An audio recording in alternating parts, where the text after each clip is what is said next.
नमस्कार दोस्तों, मैं मिसेस राज आपका स्वागत करती हूँ मेरे यूट्यूब चैनल पर।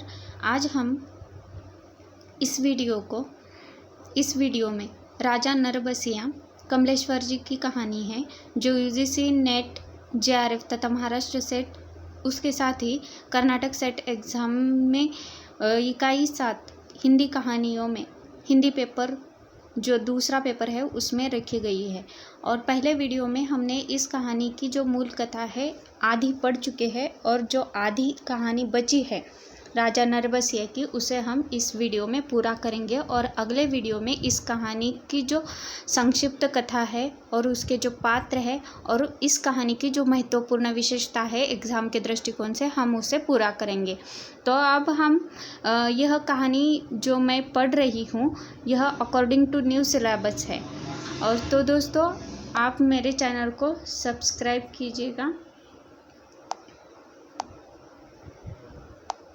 ठीक है, सब्सक्राइब कीजिएगा और बेल आइकन को दबाना मत भूलिएगा, क्योंकि मेरे जो वीडियो की नोटिफिकेशन है आपको टाइम टू टाइम मिल जाए। और लाइक भी कीजिएगा।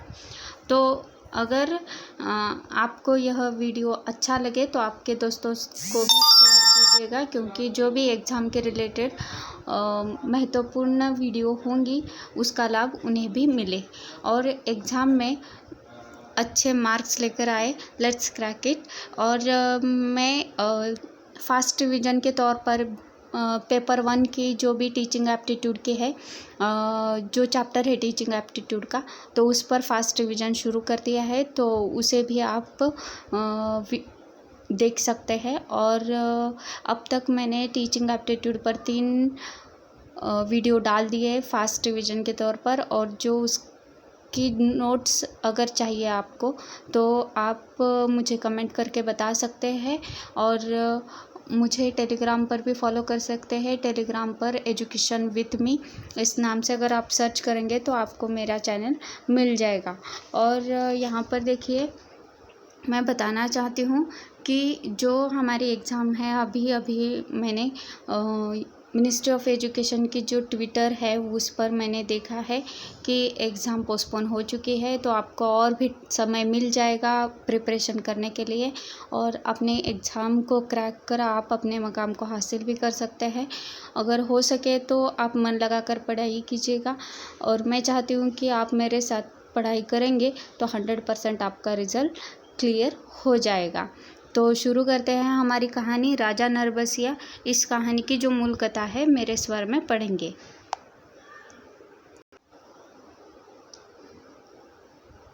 ठीक है, पहले वीडियो तक हम किसकी है कौन मेहरबान यहाँ तक पढ़ चुके हैं।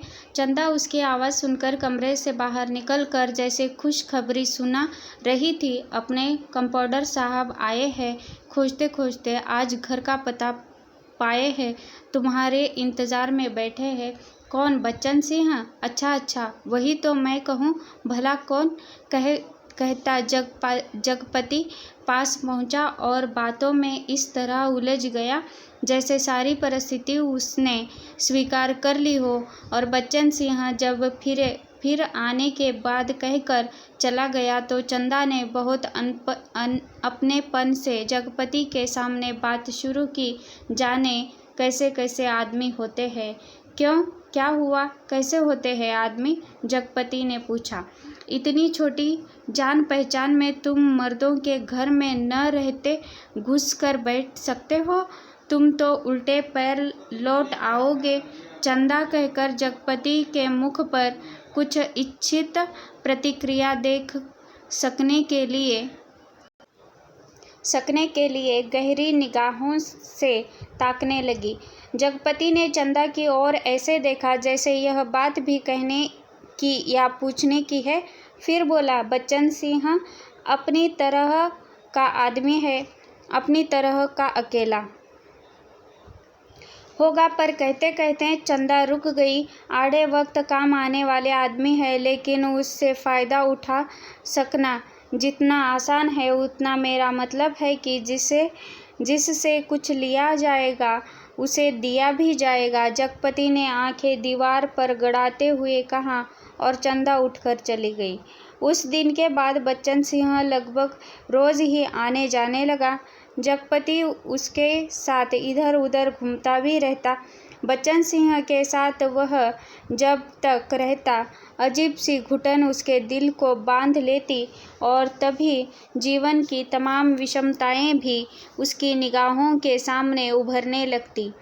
आखिर वह स्वयं एक आदमी है। बेकार यह माना कि उसके सामने पेट पालने की कोई इतनी विकराल समस्या नहीं।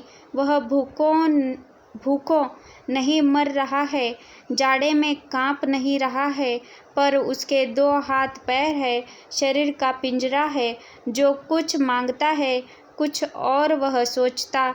यह कुछ क्या है? सुख? शायद हाँ, शायद नहीं।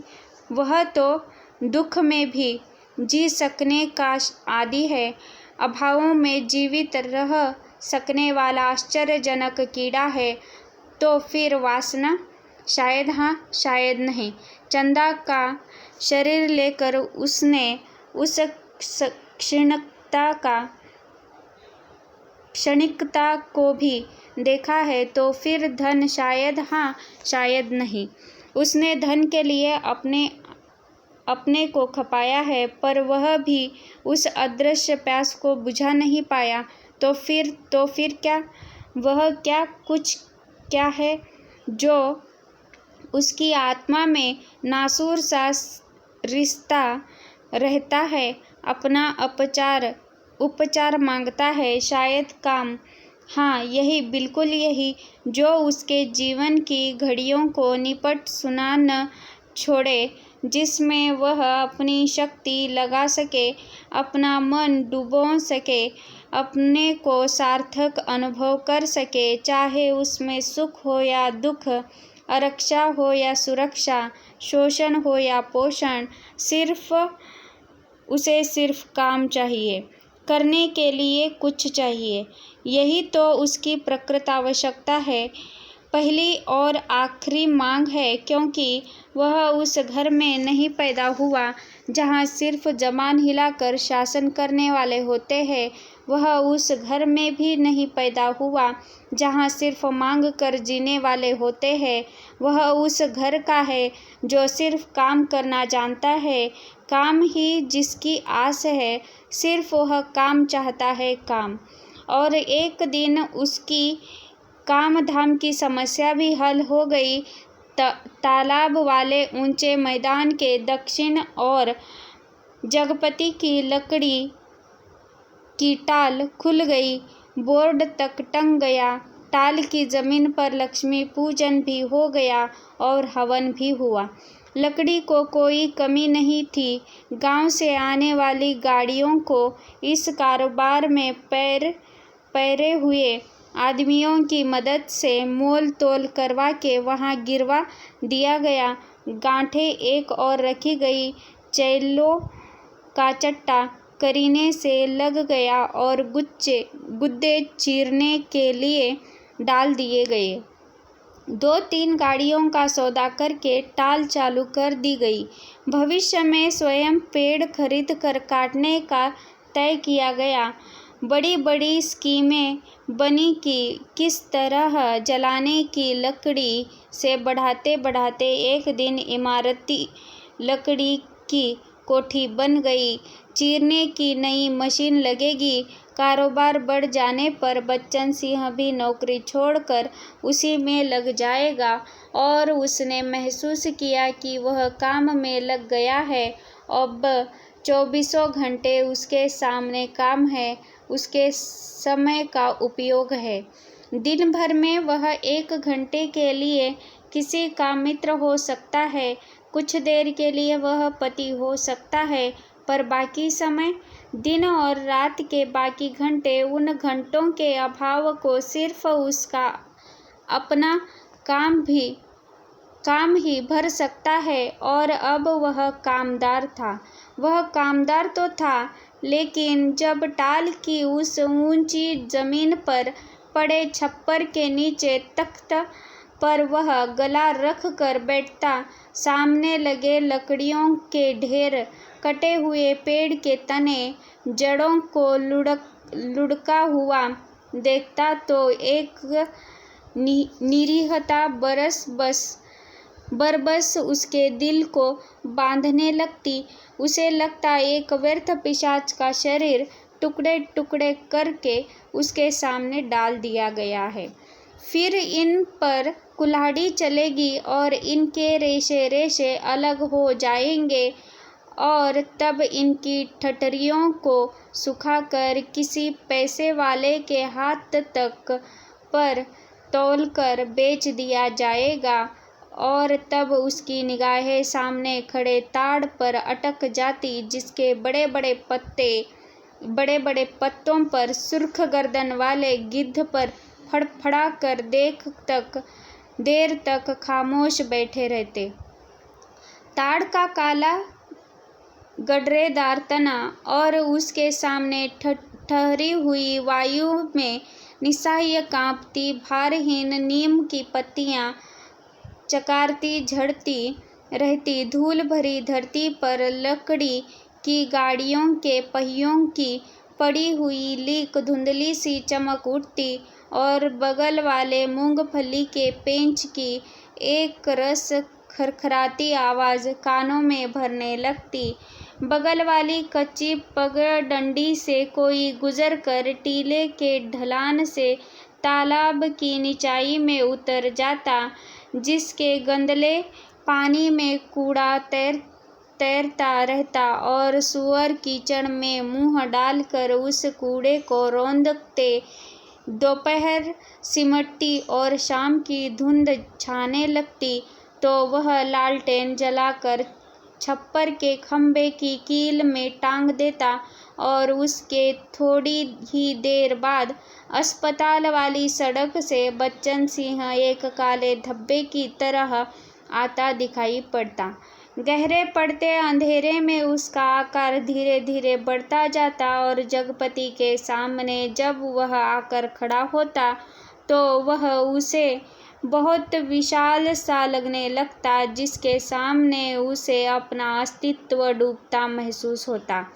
एक आध बिक्री की बातें होती और तब दोनों घर की ओर चल देते। घर पहुंचकर बच्चन सिंह कुछ देर जरूर रुकता, बैठता, इधर उधर की बातें करता।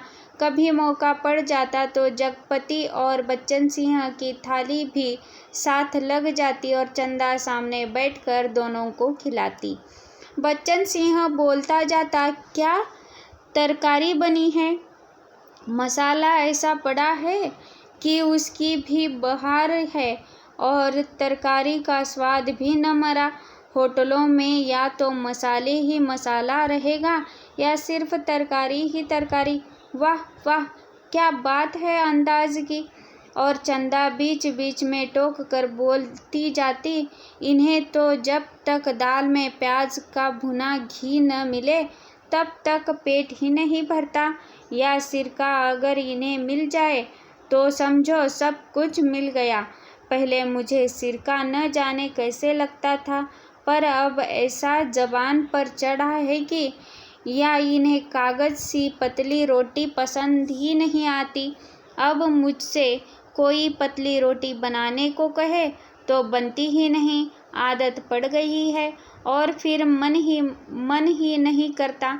पर चंदा की आंखें बच्चन सिंह की थाली पर ही जमी रहती। रोटी निपटी तो रोटी परोसी दी, दाल खत्म नहीं हुई तो भी एक चम्मच और परोस दी और जगपति सिर झुकाए खाता रहता। सिर्फ एक गिलास पानी मांगता और चंदा चौंक कर पानी देने से पहले ही कहते, अरे तुमने तो कुछ लिया भी नहीं। कहते कहते वह पानी दे देती और तब उसके दिल पर गहरी सी चोट लगती। न जाने क्या वह खामोशी की चोट उसे बड़ी पीड़ा दे जाती, पर वह अपने को समझा लेती। कोई मेहमान तो नहीं है, मांग सकते थे, भूख नहीं होगी। जगपति खाना खाकर टाल पर लेटने चला जाता, क्योंकि अभी तक कोई चौकीदार नहीं मिला था। छप्पर के नीचे तख्त पर जब वह लेटता तो अनायास ही उसका दिल भर भर आता और पता नहीं कौन कौन से दर्द एक दूसरे से मिलकर तरह तरह की टीस, चटक और ऐंठन पैदा करने लगते। कोई एक रग दुखती तो वह सहलाता भी। जब सभी नसें चटकती हो तो कहाँ कहाँ राहत का अकेला हाथ सहलाए। लेटे लेटे उसकी निगाह ताड़ के उस ओर बनी पुख्ता कब्र पर जम जाती, जिसके सिराहने कंटीला बबुल का एकाकी पेड़ सुन्न सा खड़ा रहता, जिस कब्र पर एक पर्दानशीन औरत बड़े लिहाज से आकर सवेरे सवेरे बेला और चमेली के फूल चढ़ा जाती, घूम घूम कर उसके फेरे लेती और माथा टेक कर कुछ कदम उदास उदास सी चलकर एकदम तेजी से मुड़कर बिसातियों के मोहल्ले में खो जाती। शाम होते फिर आती, एक दिया बारती और अगर की बत्तियां जलाती, फिर मुड़ते हुए ओढ़नी का पल्ला कंधों पर डालती तो दिए की लौ कांपती, कभी कांप कर बुझ जाती, पर उसके कदम बढ़ चुके होते, पहले धीमे थके उदास से और फिर तेज सधे सामान्य से, और वह फिर उस मोहल्ले में खो जाती।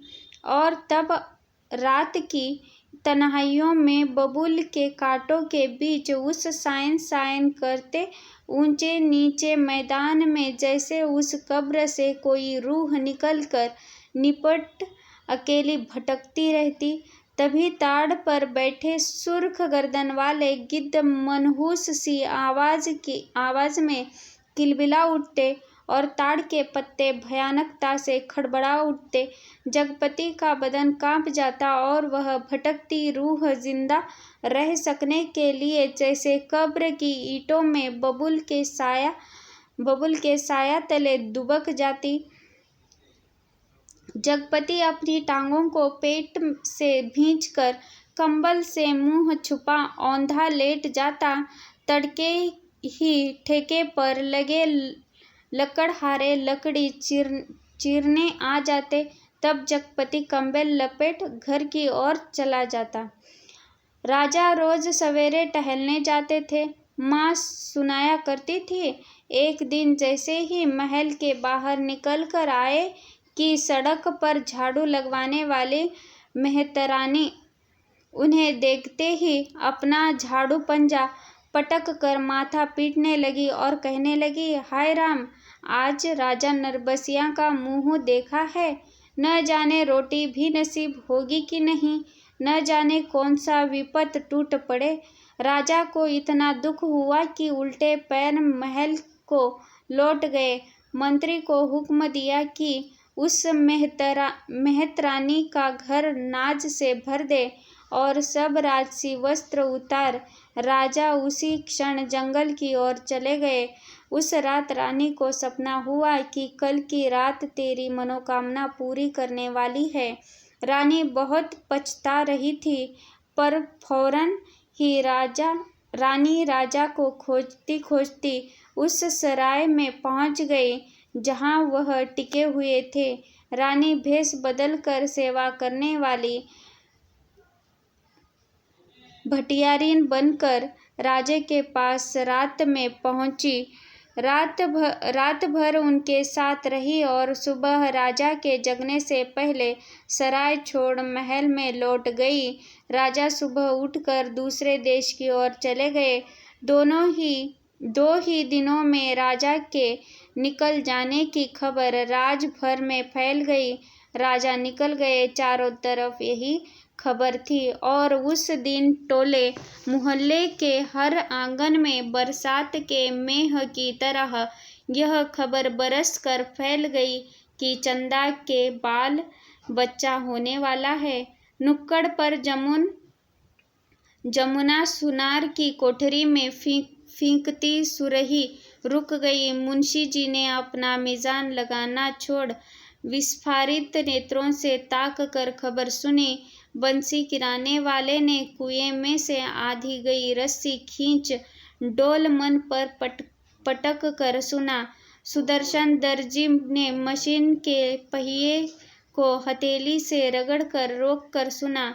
हंसराज पंजाबी ने अब नील लगी मलगुजी कमीज की आस्तीनें चढ़ाते हुए सुना और जगपति की बेवा चाची ने औरत के जमघट में बड़े विश्वास पर भेद भरे स्वर में सुनाया, आज 6 साल हो गए शादी को, न बाल न बच्चा, न जाने किसका पाप है उसके पेट में और किसका होगा सिवा उस मुस्टंडे कंपाउंडर के। न जाने कहाँ से कुलच्छनी इस मोहल्ले में आ गई। इस गली में तो पुश्तों से ऐसे मर्जाद रही है कि गैर मर्द औरत की परछाई तब नहीं देख पाए। यहाँ के मर्द तो बस अपने घर की औरतों को जानते हैं, उन्हें तो पड़ोसी के घर की जनानियों की गिनती तक नहीं मालूम। यह कहते कहते उनका चेहरा तमा आया और सब औरतें देवलोक की देवियों की तरह गंभीर बनी, अपनी पवित्रता की महानता के बोझ से दबी धीरे धीरे खिसक गई। सुबह यह खबर फैलने से पहले जगपति टाल पर चला गया था, पर सुनी उसने भी आज ही थी। दिन भर वह तख्त पर कोने की ओर मुंह किए पड़ा रहा, न ठेके की लकड़ियां चिराई, न बिक्री की और ध्यान दिया, न दोपहर का खाना खाने ही घर गया। जब रात अच्छी तरह फैल गई, वह हिंसक पशु की भांति उठा। उसने अपनी अंगुलियां चटकाई, मुट्ठी बांधकर बाह का जोर देखा तो नसें तनी और बाह में कठोर कंपन सा हुआ। उसने 3-4 पूरी सांसें खींची और मजबूत कदमों से घर की ओर चल पड़ा। मैदान खत्म हुआ, कंकड़ की सड़क आई, सड़क खत्म हुई, गली आई, पर गली के अंधेरे में घुसते वह सहम गया, जैसे किसी ने अदृश्य हाथों से उसे पकड़ कर सारा रक्त निचोड़ लिया। उसकी फटी हुई शक्ति की नस पर हिम शीतल होठ रख कर सारा रस चूस लिया और गली के अंधेरे की हिकारत भरी कालिक और भी भारी हो गई, जिसमें घुसने से उसकी सांस रुक जाएगी, घुट जाएगी। वह पीछे मुड़ा पर रुक गया, फिर कुछ संयत होकर वह चारों की तरह निशब्द कदमों से किसी तरह घर की भीतरी देहरी तक पहुंच गया। दाईं ओर की रसोई वाली दहलीज में कुप्पी टिमटिमा रही थी। चंदा अस्त व्यस्त सी दीवार से सिर टेके शायद आसमान निहारते निहारते सो गई थी। कुप्पी का प्रकाश उसके आधे चेहरे को उजागर किया था, आधा चेहरा गहन कालिमा में डूबा अदृश्य था। वह खामोशी से खड़ा ताकता रहा।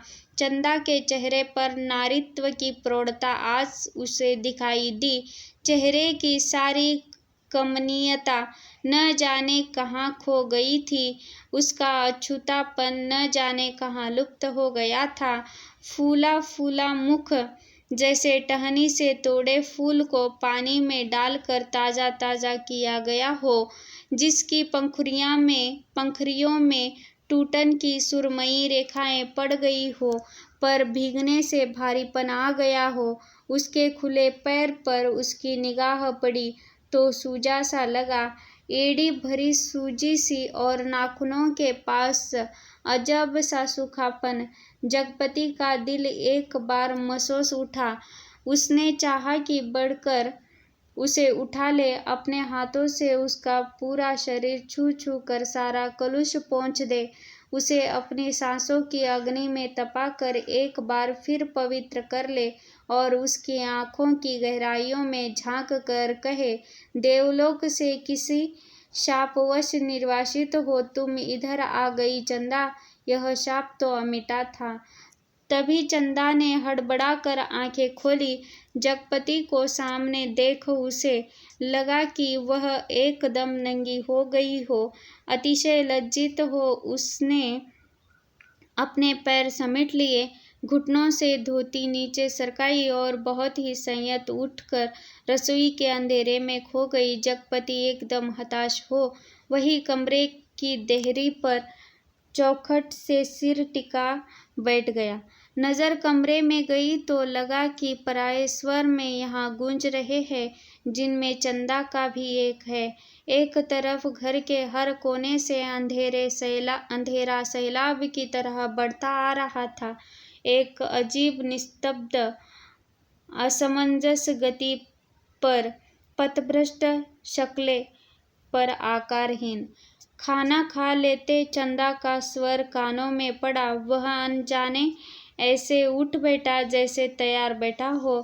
उसकी बात की आज तक उसने अवज्ञा न की थी। खाने तो बैठ गया, पर कोर नीचे नहीं सरक रहा था। तभी चंदा ने बड़े सधे शब्दों में कहा, कल मैं गांव जाना चाहती हूँ। जैसे वह इस सूचना से परिचित था। बोला, अच्छा। चंदा फिर बोली, मैंने बहुत पहले घर चिट्ठी डाल दी थी, भैया कल लेने आ रहे हैं। तो ठीक है। जगपति वैसे ही डूबा डूबा बोला। चंदा का बांध टूट गया और वही घुटनों में मुंह दबाकर कातर सी फपक कर रो पड़ी। न उठ सकी न हिल सकी। जगपति क्षण भर को विचलित हुआ, पर जैसे जम जाने के लिए उसके ओठ फड़के और क्रोध के ज्वालामुखी को जबरन दबाते हुए भी वह फूट पड़ा। यह सब मुझे क्या दिखा रही है, बेशर्म बेगैरत। उस वक्त नहीं सोचा था जब मेरी लाश तले। तब की बात झूठ है। सिसकियों के बीच चंदा का स्वर फूटा, लेकिन जब तुमने मुझे बेच दिया। एक भरपूर हाथ चंदा की कनपटी पर आग सुलगता पड़ा और जगपति अपनी हथेली दूसरी से दबाता खाना छोड़कर कोठरी में घुस गया और रात भर कुंडी चढ़ाए उसी कालिख में घुटता रहा। दूसरे दिन चंदा घर छोड़ अपने गांव चली गई।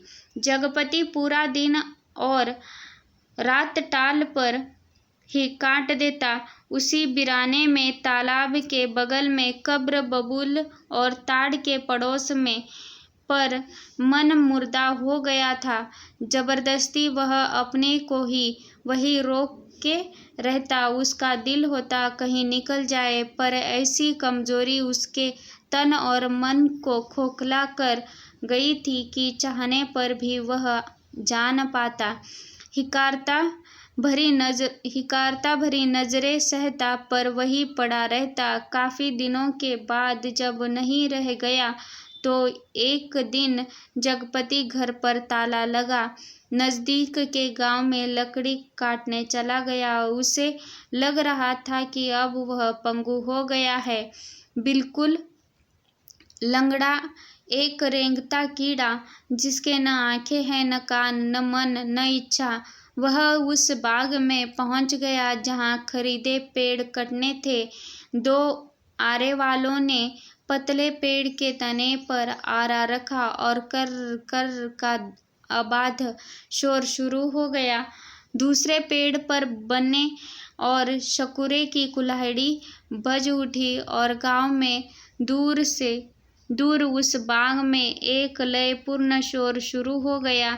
जड़ पर कुल्हाड़ी पड़ती तो पूरा पेड़ थर्रा जाता। करीब के खेत में मेड़ पर बैठ जगपति का शरीर भी जैसे कांप उठता। और चंदा ने कहा था, लेकिन जब तुमने मुझे बेच दिया, क्या वह ठीक कहती थी? क्या बच्चन सिंह ने टाल के लिए जो रुपए दिए थे, उसका ब्याज इधर चुकता हुआ? क्या सिर्फ वह रुपए आग बन गए, जिसकी आंच में उसकी सहनशीलता, विश्वास और आदर्श मोम से पिघल गए? शकुरे बाग में लगे दड़े पर से किसी ने आवाज लगाई। शकुरे ने कुल्हाड़ी रोककर वहीं से हाँक लगाई। कोने के खेत की लीक बनी है, जरा मेड़ मार कर नंगाला गाड़ी।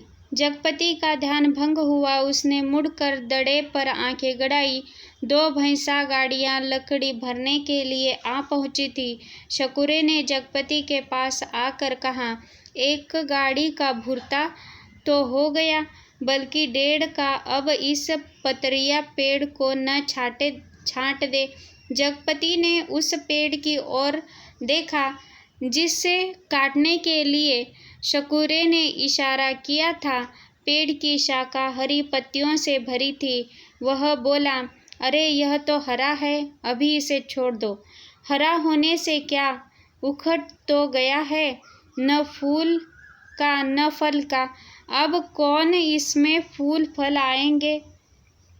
4 दिन में पत्ती झुरा जाएंगी। और शकूरे ने पेड़ की ओर देखते हुए उस्तादी अंदाज से कहा, जैसा ठीक समझो तुम। जगपति ने कहा और उठकर मेड़ पके कुएं पर पानी पीने चला गया। दोपहर ढलते ही गाड़ियां भरकर तैयार हुई और शहर की ओर रवाना हो गई। जगपति को उनके साथ आना पड़ा। गाड़ियां लकड़ी से लदी शहर की ओर चली जा रही थी। जगपति गर्दन झुकाए कच्ची सड़क की धूल में डूबा, भारी कदमों से धीरे धीरे उन्हीं की बजती घंटियों के साथ निर्जीव सा बढ़ता जा रहा था। कई बरस बाद राजा परदेश से बहुत सा धन कमाकर गाड़ी में लाद कर अपने देश की ओर लौटे। माँ सुनाया करती थी, राजा की गाड़ी का पहिया महल से कुछ दूर पतेल की झाड़ी में उलझ गया। हर तरह कोशिश की पर पहिया न निकला। तब एक पंडित ने बताया कि सकट के दिन का जन्मा बालक अगर अपने घर की सुपारी लाकर इसमें छुआ दे तो पहिया निकल जाएगा। वही 2 बालक खेल रहे थे और उन्होंने यह सुना तो कूद कर पहुँचे और कहने लगे कि हमारी पैदाइश सकट की है, पर सुपारी तब लाएंगे जब तुम आधा धन देने का वादा करो। राजा ने बात मान ली। बालक दौड़े दौड़े घर गए और सुपारी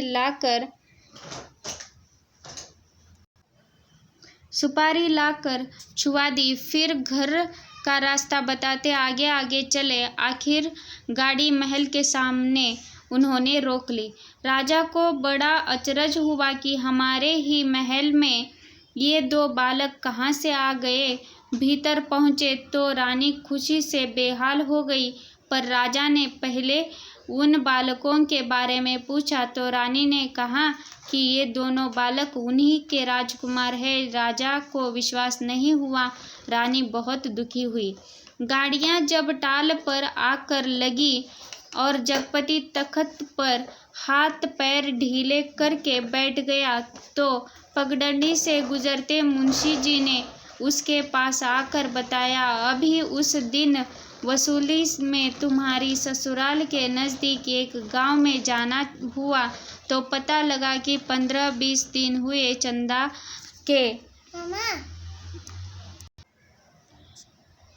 के लड़का हुआ है। और फिर जैसे मोहल्ले में सुनी सुनाई बातों पर पर्दा डालते हुए बोले, भगवान के राज में देर है, अंधेर नहीं जगपति भैया। जगपति ने सुना तो पहले उसने गहरी नज़रों में मुंशी जी को ताका, पर वह उनके तीर का निशाना ठीक ठीक नहीं खोज पाया।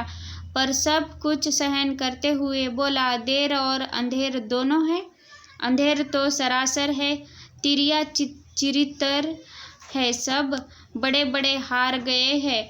कहते कहते मुंशी जी रुक गए, पर कुछ इस तरह जैसे कोई बड़ी भेद भरी बात जिससे उनकी गोल होती हुई आंखें समझा देगी।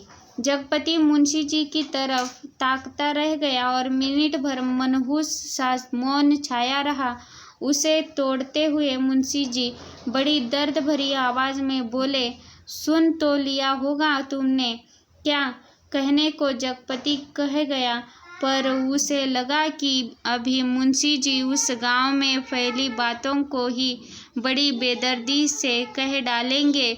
उसने नाहक पूछा। तभी मुंशी जी ने उसकी नाक के पास मुंह ले जाते हुए कहा, चंदा दूसरे के घर बैठ रही है, कोई मधुसूदन है वही का। पर बच्चा दीवार बन गया है। चाहते तो वो यही कि मर जाए तो रास्ता खुले, पर राम जी की मर्जी। सुना है बच्चा रहते भी वह चंदा को बैठाने को तैयार है। जगपति की सांस गले में अटक कर रह गई और बस आंखें मुंशी जी के चेहरे पर पथराई सी जड़ी थी। मुंशी जी बोले, अदालत से बच्चा तुम्हें मिल सकता है, अब काहे का शर्म लिहाज अपना कहकर किसी मुंह से मांगू बाबा। हर तरफ कर्ज से डूबा हूँ, तन से, मन से, पैसे से, इज्जत से, किसके बल पर दुनिया संजोने की कोशिश करूं। कहते कहते वह अपने में खो गया। मुंशी जी वहीं बैठ गए और जब रात झुका आई तो जगपति के साथ ही मुंशी जी भी उठे। उसके कंधे पर हाथ रखे वे उस गली तक लाए। अपनी कोठरी आने पर पीठ सहलाकर उन्होंने उसे छोड़ दिया। वह गर्दन झुकाए गली के अंधेरे में उन्हीं ख्यालों में डूबा ऐसे चला आया जैसे कुछ हुआ ही न हो, पर कुछ ऐसा बोझ था जो न सोचने देता था और न समझने। जब चाची की बैठक के पास से गुजरने लगा तो सहसा उसके कानों में भनक पड़ी, आ गए सत्यानाशी कुलबोरन। उसने जरा नज़र उठाकर देखा तो गली में चाची भौजाइयाँ बैठक में जमा थी और चंदा की चर्चा छिड़ी थी, पर वह चुपचाप निकल गया। इतने दिनों बाद ताला खोला और बरोठे के अंधेरे में कुछ सूझ न पड़ा तो एकाएक वह रात उसकी आंखों के सामने घूम गई जब वह अस्पताल से चंदा के साथ लौटा था। बेवा चाची का वह जहर बुझी तीर आ गए राजा नरबसिया अस्पताल से, और आज सत्यानाशी कुलबोरन, और स्वयं उसका वह वाक्य जो चंदा को छेद गया था, तुम्हारे कभी कुछ न होगा। और उस रात ही शिशु चंदा का लड़का हुआ है। वह कुछ और जनती, आदमी का बच्चा न जनती, वह और कुछ भी जनती, कंकड़ पत्थर, वह नारी न बनती, बच्ची ही बनी रहती। उस रात की शिशु चंदा, पर चंदा यह सब क्या करने जा रही है? उसके जीते जी वह दूसरे के घर बैठने जा रही है। कितने बड़े पाप में धकेल दिया चंदा को, पर उसे भी तो कुछ सोचना चाहिए। आखिर क्या, पर मेरे जीते जी तो सब यह अच्छा नहीं। वह इतनी घृणा बर्दाश्त करके भी जीने को तैयार है, यह मुझे जलाने को। वह मुझे नीच समझती है, कायर नहीं तो एक बार खबर तो लेती, बच्चा हुआ तो पता लगता, पर नहीं। वह उसका कौन है? कोई भी नहीं। औलाद ही तो वह स्नेह की धुरी है जो आदमी औरत के पहियों को साध कर तन के दलदल से पार ले जाती है। नहीं तो हर औरत वेश्या है और हर आदमी वासना का कीड़ा। तो क्या चंदा औरत नहीं रही? वह जरूर औरत थी, परंतु स्वयं मैंने उसे नरक में डाल दिया। वह बच्चा मेरा कोई नहीं, पर चंदा तो मेरी है। एक बार उसे ले आता, फिर यहाँ रात के मोहक अंधेरे में उसके फूल से अधरों को देखता, निर्द्वंद्व सोई पलकों को निहारता, सांसों की दूधी सी अछूती महक को समेट लेता। आज का अंधेरा, घर में तेल भी नहीं जो दिया जला दे, और फिर किसके लिए कौन जलाए? चंदा के लिए, पर उसे तो बेच दिया था। सिवा चंदा के कौन सी संपत्ति उसके पास थी जिसके आधार पर कोई कर्ज देता? कर्ज न मिलता तो यह सब कैसे चलता? काम पेड़ कहाँ से कटते? और तब शकुरे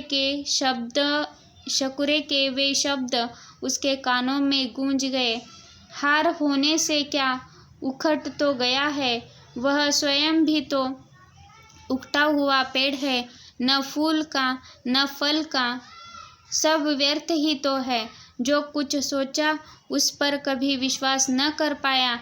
चंदा को चाहता रहा पर उसके दिल में चाहत न जगा पाया। उसे कहीं से एक पैसा मांगने पर डांटता रहा पर खुद लेता रहा, और वह दूसरे के घर बैठ रही है। उसे छोड़कर वह अकेला है, हर तरफ बोझ है जिसमें उसकी नस नस कुचली जा रही है, रग रग फट गई है, और वह किसी तरह टटोल टटोल कर भीतर घर में पहुंचा।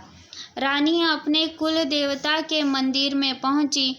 माँ सुनाया करती थी, अपने सतीत्व को सिद्ध करने के लिए उन्होंने घोर तपस्या की। राजा देखते रहे।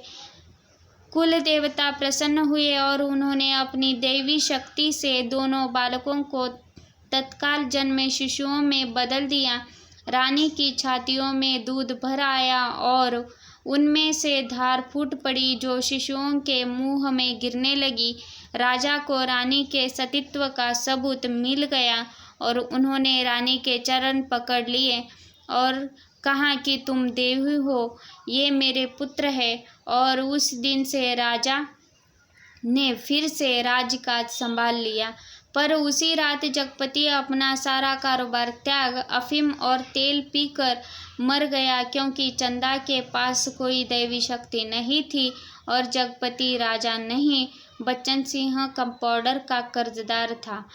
राजा ने दो बातें की। माँ सुनती थी। एक तो रानी के नाम से उन्होंने बहुत बड़ा मंदिर बनवाया और दूसरे राज के नए सिक्कों पर बड़े राजकुमार का नाम खुदवा कर चालू किया, जिससे राज भर में अपने उत्तराधिकारी की खबर हो जाए। जगपति ने मरते वक्त दो पर्चे छोड़े, एक चंदा के नाम, दूसरा कानून के नाम। चंदा को उसने लिखा था, चंदा, मेरी अंतिम चाह यही है कि तुम बच्चे को लेकर चली आना। अभी 1-2 दिन मेरी लाश की दुर्गति होगी, तब तक तुम आ सकोगी। चंदा आदमी को पाप नहीं पश्चाताप मारता है। मैं बहुत पहले ही मर चुका था। बच्चे को लेकर जरूर चली आना। कानून को उसने लिखा था, किसी ने मुझे मारा नहीं है, किसी आदमी ने नहीं। मैं जानता हूँ कि मेरे जहर की पहचान करने के लिए मेरा सीना चीरा जाएगा। उसमें जहर है। मैंने अफीम नहीं, रुपए खाए हैं।